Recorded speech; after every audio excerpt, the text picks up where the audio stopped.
भाई अभय सिंह चौटाला का से मैं निवेदन करूंगा आए और आपको संबोधित करें और आप भी जोरदार नारों के साथ भाई साहब का स्वागत करें ताकि एक लोगों का पता लग गया। आज गुलाम और भी बढ़ रहे हैं, उन्हें पता लग गया बलबेड़ा में चौधरी अभय सिंह का स्वागत हो रहा है।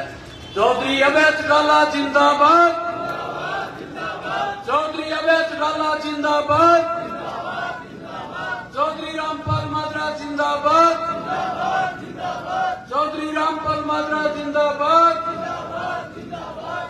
एक नारा आपके दिल के बहुत करीब है, जो 24 घंटे आपके दिल में रहते हैं, उनके लिए चौधरी ओम प्रकाश चौटाला जिंदाबाद, चौधरी ओम प्रकाश चौटाला जिंदाबाद। ताऊ देवीलाल अमर रहे, ताऊ देवीलाल अमर रहे। आप निमंत्रण दे रहा हूँ।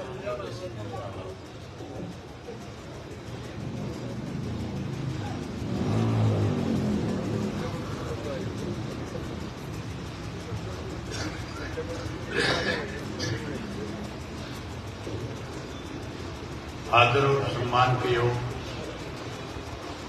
पार्टी के प्रदेश के अध्यक्ष चौधरी रामपाल माजरा जी, पार्टी के राष्ट्रीय प्रवक्ता भाई उमेश चौहान जी,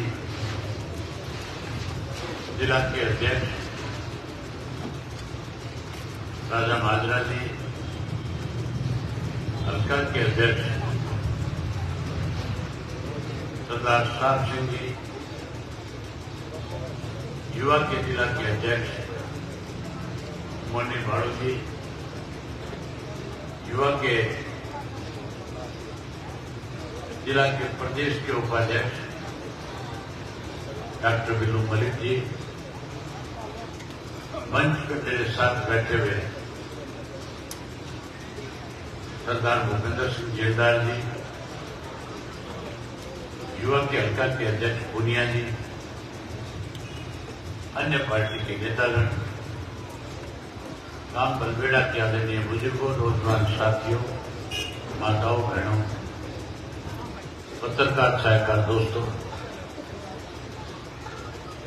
मेरे से पहले माजरा जी ने सारी बातें आपके सामने रखी। प्रदेश में, देश में किस किस्म के हालात हैं, इन 10 वर्षों में हमने क्या खोया, क्या पाया, भाजपा सत्ता में कैसे आई, कौन कौन से वायदे हमारे साथ किए, जो वायदे किए उनमें से पूरे कितने हुए, ये सारी बातें आपके बीच में रखी।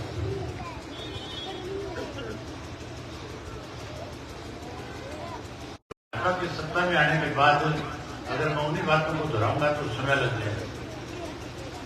भाजपा की सत्ता में आने के बाद महंगाई बढ़ी है, भ्रष्टाचार बढ़ा है, कानून व्यवस्था खत्म हुई है, अपराध और नशा भी बढ़ा है। इस भाजपा की सत्ता में आने के बाद किसान दुखी हुआ है, मजदूर दुखी हुआ है, व्यापारी कर्मचारी परेशान हुए, युवा बेरोजगार हुआ है। आज जहां बेरोजगारी की बात है, देश के प्रधानमंत्री ने वायदा किया था, कहा था कि 2 करोड़ युवाओं को हर साल नौकरी दूंगा। 10 वर्ष बीत गए, असुनन तो 20 करोड़ युवाओं को रोजगार और नौकरी मिलनी चाहिए। नौकरी देने की बजाय विदेश जाने से बच्चों को मजबूर कर दिया। आज कोई गांव प्रदेश का ऐसा नहीं है जिस गांव से 150 युवा जो विदेश न चले। कई गांव तो ऐसे हैं जिन गांव से 500 बच्चे भी विदेशों में आए। नौकरी वीजा के साथ जाने वालों की कोई कमी नहीं है। वहां जाने के बाद कोई रोजगार नहीं मिल जाता, नौकरी नहीं मिल जाती, वहां जाने के बहुत सारी परेशानियों का सामना करना पड़ता है। आपके गांव से भी गए होंगे। 1200-1300 बच्चे चले गए, जितने गए उतने लाइन में लगे होंगे। ये जो बच्चे बाहर जा रहे हैं, ये सिर्फ इसलिए जा रहे हैं कि इनका सरकार से मोह भंग हो, विश्वास खत्म हो। अब उनको ये उम्मीद नहीं बची कि हमें इस देश के अंदर, इस प्रदेश के अंदर कोई रोजगार और नौकरी मिलेगी, इसलिए बच्चे बाहर जा रहे हैं।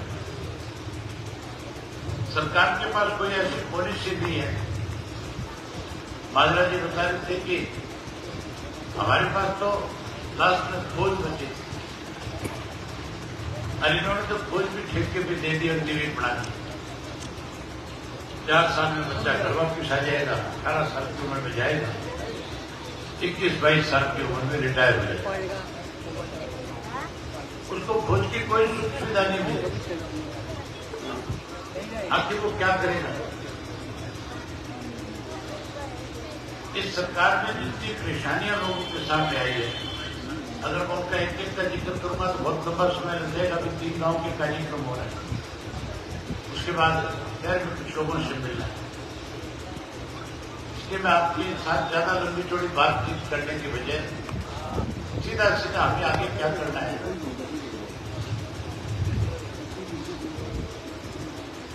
जहां 10 वर्ष कांग्रेस का राज रहा, जहां 9.5 साल बीजेपी के राज को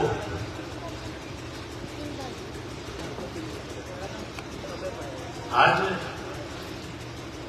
चाहे वो बीजेपी का उम्मीदवार है, चाहे कांग्रेस का उम्मीदवार है, आप पार्टी का उम्मीदवार है, ये जब गांव में जाते हैं, शहर में जाते हैं, वोट मांगते हैं, तो ये नहीं बताते कि हमने हमारे राज्य में क्या किया, और ये भी नहीं बताते कि आगे भविष्य में क्या करें। मोदी वाला कैंडिडेट तो वोट मांगता है तो एक ही बात कहता है,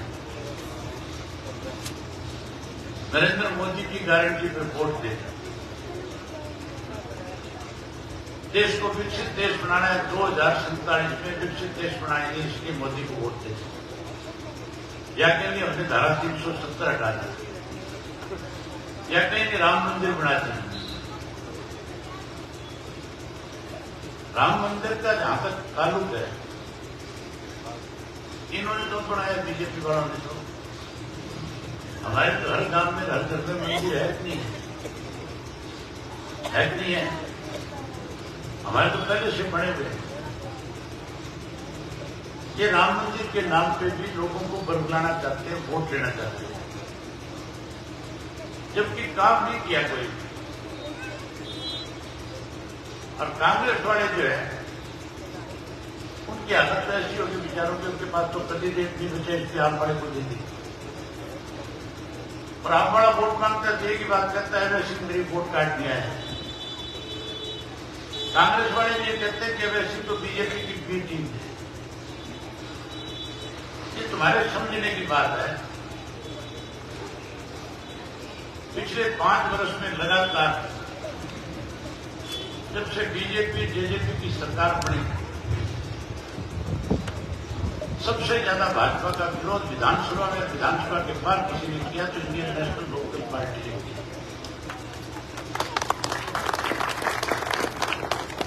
विधानसभा में हमारी 90 की संख्या है, और 90 में से 89 ऐसे हैं जो मेरे खिलाफ इकट्ठे हो जाते हैं। ये भूपेंद्र सिंह हुड्डा तो लगातार भाजपा के इशारे पे चल करके काम कर रहे हैं, ये तो भाजपा का एजेंट के रूप में काम कर रहे हैं। और उदाहरण आपके सामने है, सुभाष चंद्रा को राज्यसभा का मेंबर बनाने के लिए 35 तक बदल दी लोग।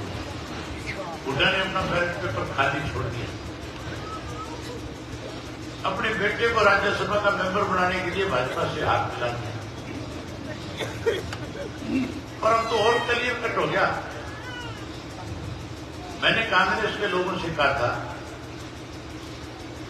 कि तुम मुझे कहते हो कि मैं भाजपा की बी टीम के रूप में काम कर रहा हूं, मैं बोला तुम एक काम करो,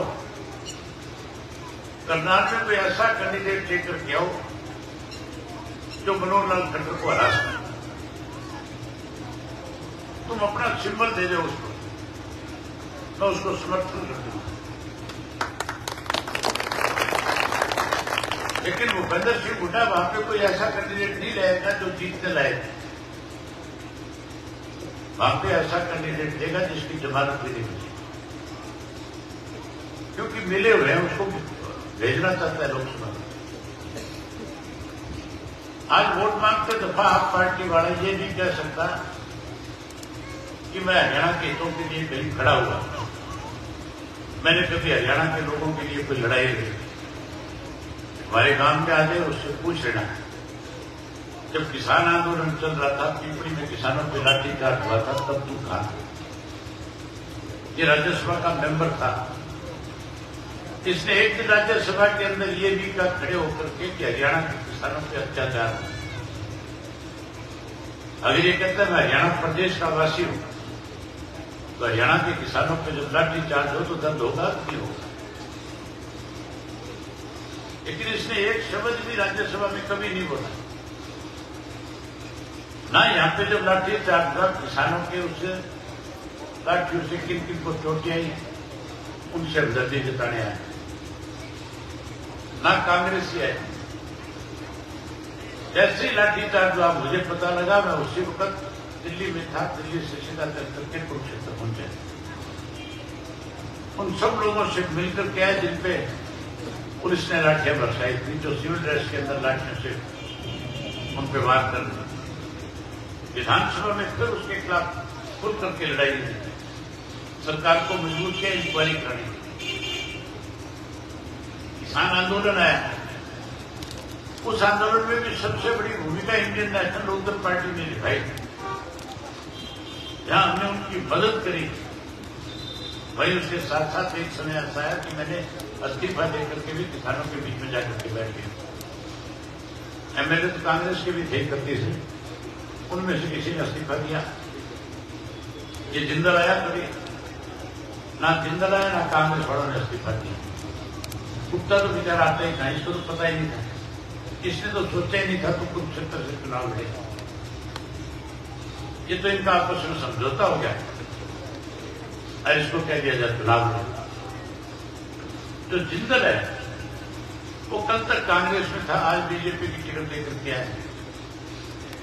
हवाई जहाज में घूमने वाला व्यक्ति है, जिसके पास अपने हेलीकॉप्टर है, लग्जरी गाड़ियों में चलता है, महीने में 25 दिन विदेशों में रहता है। इस भारतीय जनता पार्टी ने उसको पल्लेदार बना दिया कि नहीं बना दिया? उसके कंधे पे बोरी कर दी। किसान का गेहूं तो बारिश से भीग रहा है, उसका उठान नहीं कर रही। नमी के नाम पे किसान के गेहूं में लूट मचा रखी है और उसको पल्लेदार बना करके दिखाना चाहते हैं कि हमारे पास भी किसान नेता है। इन कांग्रेस वालों ने उस सुशील गुप्ता को जो है मजदूर बना दिया, गेहूं काटने लगा। गेहूं काटना है नहीं काटना, वो भी गेहूं काटना। और जब किसानों पे अत्याचार होते हैं तो ये कहीं नजर नहीं आए। चौधरी छोटू राम ने जो बात की है उस बात को समझने की जरूरत है। उन्होंने कहा था बड़े किसान तो बात मान ले, ये बोलना सीख ले, दुश्मन पहचान ले। तुम्हारे सामने उदाहरण बता देता हूं और तुम्हारे उसी वक्त समझ में भी आ जानी चाहिए कि तुम्हारे कौन दुश्मन है, कौन तुम्हारी खुशी है। हुड्डा 10 साल मुख्यमंत्री रहा नहीं रहा, 9.5 साल मनोहर लाल के थे। 10 साल में हुड्डा तुम्हारे गांव में आया क्या? कभी देखा गांव में? 10 साल वो निकल गए, 9.5 साल ये निकल गए, 19.5 साल हो गए। 19.5 साल में आया कभी? एक बार के लिए 9.5 वर्ष ये रह लिया मुख्यमंत्री, आया कभी तुम्हारे गांव में? ये भी नहीं आया। चौधरी देवीलाल आए कि नहीं आए तुम्हारे गांव में? चौधरी देवीलाल आए, चौटाला साहब आए कि नहीं आए? चौटाला साहब भी जिंदल आए करें, कुत्ता तो चरावे के लड़ने पता था खाली के रिश्तेदारी है।